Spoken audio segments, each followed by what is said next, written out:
It's very hard. It's very hard to keep motivated, keep the crew motivated, and especially when the temperature drops.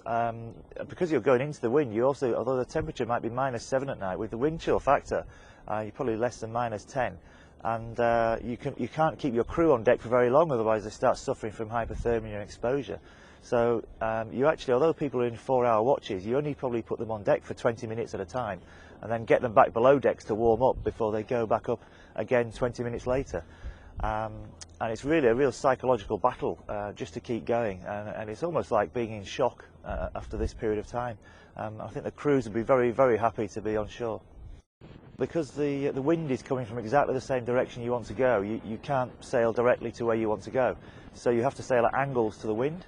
This means your speed to where you want to go to the finish is very much slower. The other factor which really adds to the overall harshness of the environment is that the waves come from that direction as well. So every few minutes or seconds you're going up and down waves all the time, and the boat can sometimes take off over the waves and it slams back down the other side, and it's actually constant, it's incessant, it just keeps going, and it really takes a toll on mind and body and the boats as well. In the sailing instructions we have provisions to allow us to finish the race early. We have various gates that the boats have got to go through, and what we did last night was make one of those gates the finish line. One of the boats, actually the lead boat, actually crossed the finish line, and then once they've crossed the finish line, all the other boats finished at midnight GMT. They're now making their best speed here, which their average speed towards the finish whilst they were racing was probably about 5.5 knots. They're now all making about 8.5 knots to the finish.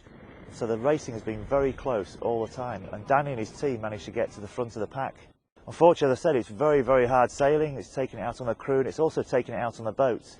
And at various times, each boat, and it's not just Hull and Humber, some of the other boats have had boat equipment failures, and there's a component broke on the rigging, the mast rigging of the boat. They carry spares on board, but as I've just described the conditions, it's not the best conditions to climb a mast to actually fix the part. So Danny spent a couple of hours up the mast actually replacing the part that had broken before they managed to get going, and unfortunately they dropped from first place. I think they went down to 5th or 6th at one point. But as you see from the results, they've managed to pick themselves up to 4th place, which at the moment for Hull and Humber seems to be their consistent 4th place. It seems to be theirs to hold at the moment. Well, Hull and Humber, they were in 2nd place at the beginning of this race, and they're still in 2nd place now.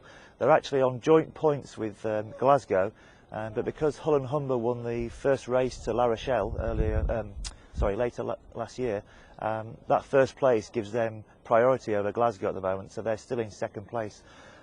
What's more important is the consistency that Hull and Humber are showing. We joke that they're in 4th all the time, but you can win overall by being 4th in every race, and they've shown a massive, probably the highest level of consistency in the fleet at the moment.